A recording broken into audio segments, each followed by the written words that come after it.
E aí pessoal, tudo belezinha? Tudo certinho? Sejam bem-vindos ao segundo vídeo da nossa série de estudos de limites de funções de uma variável real.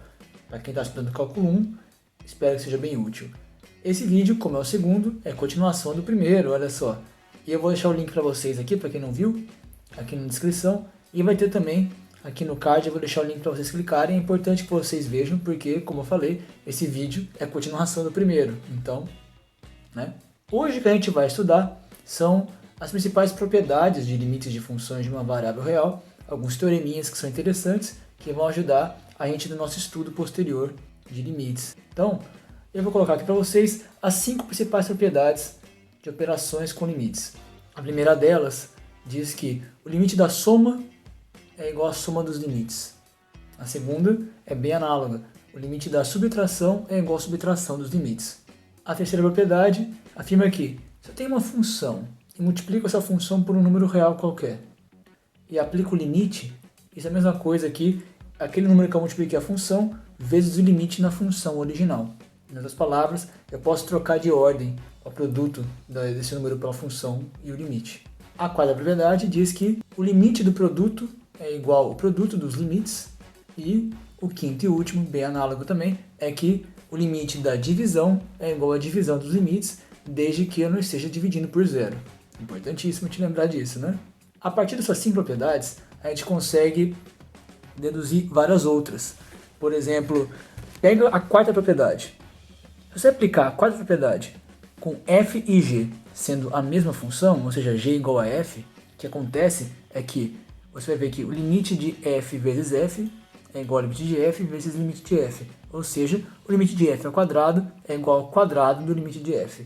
Se eu aplicar isso mais uma vez, eu vou estar fazendo ao cubo, ou a quarta potência, a quinta potência, e se eu aplicar essa quarta propriedade várias vezes, eu vou ter de maneira geral que o limite de f elevado a n é igual ao limite de f elevado a n. De maneira mais geral, dá para demonstrar que isso vale não só para n natural, como a gente acabou de fazer, mas para qualquer número real. Ou seja, se eu pegar f e elevar a um número real qualquer e aplicar o limite, isso é a mesma coisa que eu aplicar o limite na f e depois elevar esse valor a esse número real. Lembrando também que uma raiz é uma potência igual a uma fração. Ou seja, como esse número, que é uma fração, é um número real também, isso está englobado na propriedade que a gente acabou de falar, que vale para qualquer número real. A gente tem também o nosso primeiro teorema, que diz o seguinte: suponha que eu pego uma função f de x e uma função g de x, de forma que f de x é menor ou igual a g de x para todo x perto do número a, exceto possivelmente em a. Por quê? Porque a gente não está preocupado com o que acontece exatamente no número a. Se você não lembra disso, vê o nosso primeiro vídeo de novo que você vai lembrar. Nós não estamos preocupados, no limite nós estamos preocupados em valores muito próximos de a, quando fazemos x tender a a, e não exatamente em a. Então, se f de x é menor ou igual a g de x para esses valores próximos de a, e além disso, existem os limites quando x tende a de f de x e de g de x, então o limite de f de x quando x tende a continua sendo menor ou igual ao limite de g de x quando x tende a a. Isso é bem intuitivo, né? Já o nosso segundo teorema é um teorema importante, ele tem até nome. A gente costuma chamar de teorema do confronto. Em alguns lugares é chamado também de teorema do sanduíche. E a gente vai entender por que desse apelidinho do sanduíche quando eu tiver um exemplo daqui a pouco. Mas a ideia é a seguinte: suponha que eu tenho agora 3 funções. Uma função f de x, que é menor ou igual a função g de x, que é menor ou igual a função h de x, para todo x próximo de um número a, de novo, exceto possivelmente no ponto a. E suponha que o limite quando x tende a a da f de x seja igual ao limite quando x tende a da função h de x. Ou seja, as funções estão nos extremos da nossa desigualdade, tem um limite igual. Nesse caso, o limite da função g, aquela do meio, existe e é justamente igual a esses dois limites que você já conhece. Então a ideia de você chamar de teorema do sanduíche, no fim das contas, é porque você tem uma função no meio g de x que está sanduichada entre outras duas funções, ou seja, a função f e a função h são como se fosse o pão e o recheio é a sua função g. E o que quer dizer no fim das contas é que se eu tenho essa desigualdade f em cima, h embaixo e g no meio em valores próximos de um ponto a, então nesse ponto A, o limite também não pode escapar desse sanduíche. Vamos ver um exemplo que eu acho que pode ser que ajude melhor a entender o significado desse teorema bem importante. Então é isso. A gente tem essa função h de x, que é o gráfico verde, e tem uma função f de x, que é esse gráfico meio vermelho. Repara que em torno do ponto 3, né, mais ou menos aqui, pertinho do ponto 3, a função vermelha, que é a função f, é sempre menor ou igual à função h, que é a função verde, né? E além disso, o limite dessas duas funções, quando x tende a 3, existe, né? E é o mesmo, né? Aqui é 0,75, um pouco abaixo de 0,8. Essa reta aqui ajuda a gente a entender que os limites realmente são iguais, né? Então, quando eu tendo a 3, quando x tende a 3, o limite da função f, que é a vermelha, é igual ao limite da função h, que é a verde. E além disso, f de x é sempre menor ou igual a h de x em torno desse ponto 3. É importante falar que é em torno do ponto 3, porque se você olhar para perto do ponto 4, por exemplo, né, você vê que a função f aqui está maior que a função h. Mas eu não estou me importando com o que acontece no ponto 4. Eu quero ver o que acontece em torno do ponto 3. Eu posso criar um intervalo, por exemplo, sei lá, de 2,6 até 3,4, né? Pode até ser maior, mas isso já me basta. Ter um intervalo contendo o número 3, em que f de x é menor ou igual a g de x, e os limites das outras funções são iguais. O teorema do confronto diz que quando isso acontece, e eu tiver uma função g de x ali por perto, eu sei que em volta do ponto 3, se valer f de x menor ou igual a g de x, menor ou igual a h de x, então, como os limites das funções f e h são iguais, o limite da função g tem que ser igual. Eu vou dar um exemplo aqui de uma função g que satisfaz essas condições. Por exemplo, essa função azul. Essa função g de x de gráfico azul.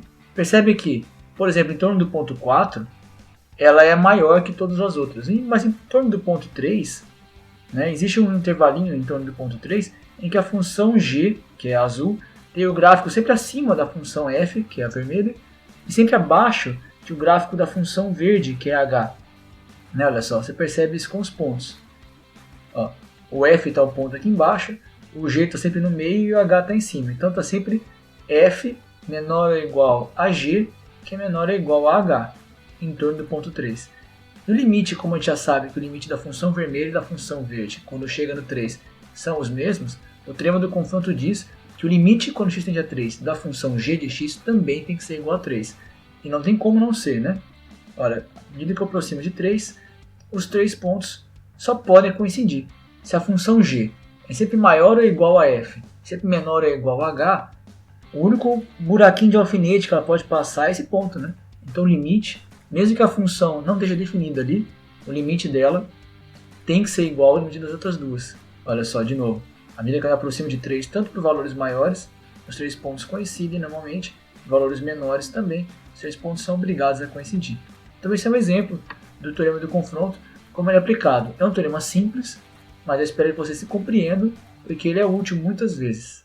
Uma consequência legal do teorema do confronto é esse seguinte teorema. Suponha que eu tenho uma função f de x que tem limite quando x tende a a igual a zero. Eu tenho uma função g que é limitada. O que é uma função limitada? Nesse sentido, a gente diz que a função g é limitada se o gráfico dela tem um valor mínimo possível e um valor máximo possível. Então, essa função nunca está abaixo desse valor e nunca está acima daquele valor. Então, ela é limitada. Ela tem fronteiras superiores e inferiores que não deixam que ela cresça demais e nem que ela diminua demais. Então, mesmo que não exista o limite da função g de x, ela basta ser limitada. Se isso acontece, se ela for limitada, então o limite de f vezes g existe, é justamente igual a zero.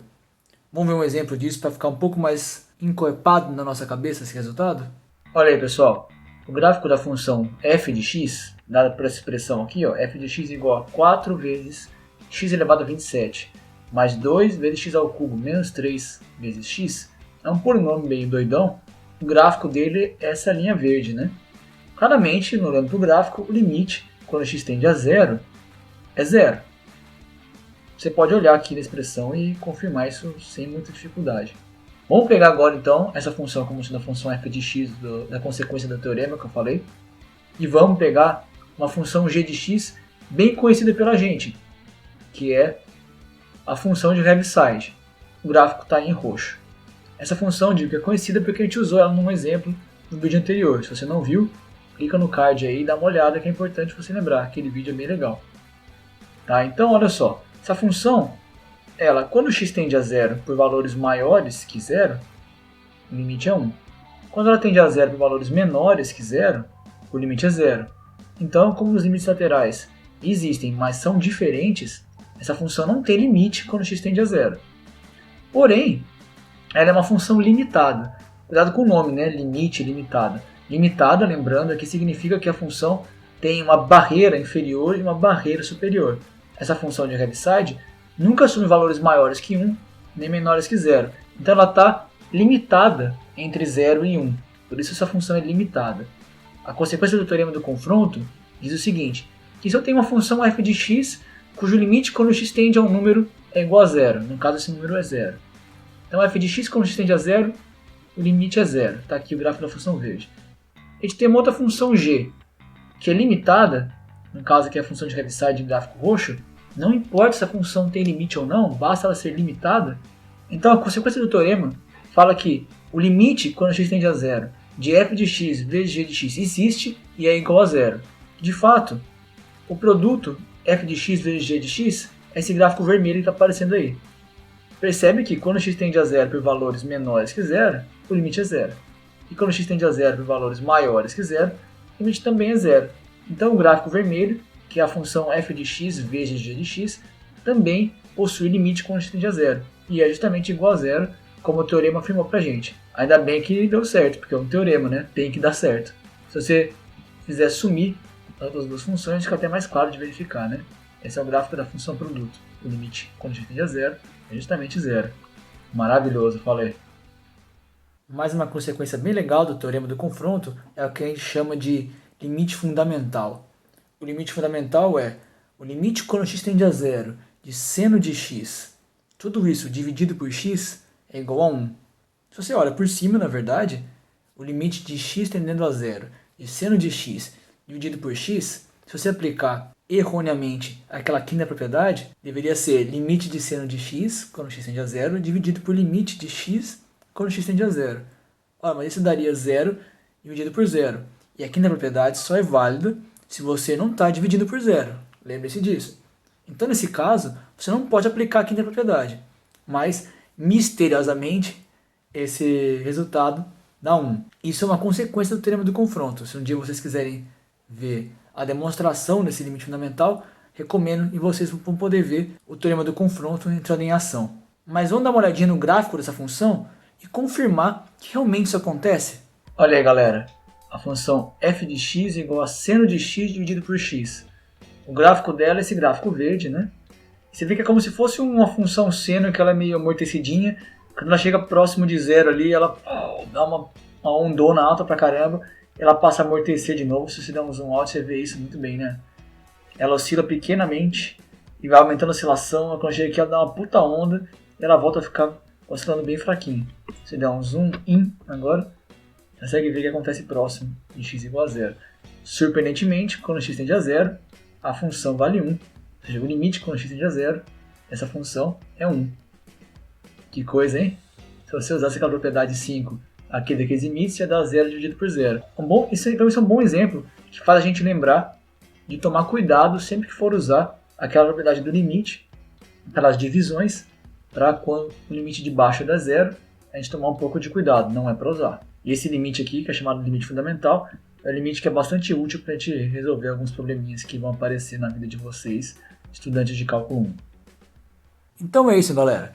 Nesse vídeo era isso que eu queria falar para vocês. Um pouquinho das principais propriedades de limites e também alguns resultados legais, como o teorema do confronto e suas consequências bem interessantes. Principalmente aquele limite fundamental é algo bem útil quando formos calcular alguns limites que envolvem a função seno de x. Vocês vão ver isso em alguns exercícios, com certeza.